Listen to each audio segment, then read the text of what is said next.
यात पुढल्या बातमींकडे शिंदे गटामध्ये तिकीट मिळवण्यासाठी 20-20 कोटींची मागणी केली जाते असं हाके यांनी म्हटलेलं आहे। शिंदे 2 नंबरची कामं करणाऱ्यांचे मुख्यमंत्री असा आरोप लक्ष्मण हाके यांनी केलाय। ओबीसी नेते लक्ष्मण हाके यांनी मुख्यमंत्र्यांवर गंभीर आरोप केले आहेत। तर मराठा तेवढाच मिळवावा, ओबीसी संपवावा हे शिंदेंचं धोरण आहे असा आरोपही लक्ष्मण हाके यांनी केलाय।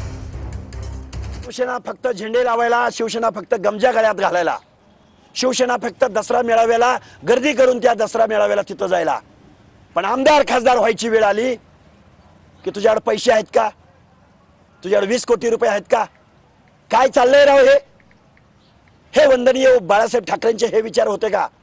या प्रश्नाची उत्तरं सुद्धा आम्हाला हवी आहेत। सत्तेमधून पैसा आणि पैशामधून सत्ता, टेंडरवाल्यांना आणि 2 नंबरचे बोगस धंदे करणाऱ्यांचं प्रोटेक्शन करणारा हा मुख्यमंत्री आहे। त्यामुळे यांना काय सामाजिक न्यायाची डेफिनेशनच माहित नाही या लोकांना। एकनाथराव कान उघडे ठेवून ऐका, रिझर्वेशन म्हणजे गरिबी हटाव नाही, हे संविधानाला अपेक्षित नाही। महाराष्ट्र म्हणलं की काय डोळ्यासमोर येतं?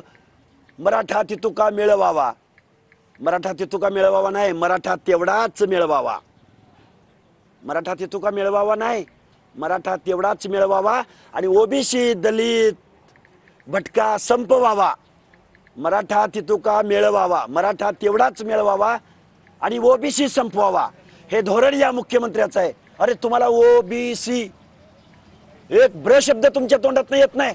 लाज वाटते एकनाथराव शिंदे तुमची आम्हाला की या महाराष्ट्रातल्या 60% लोकांच्या बाबतीमध्ये अरे तुम्ही 12-13 करोड जनतेच्या दायित्वाची शपथ घेतली एकनाथराव तुम्ही।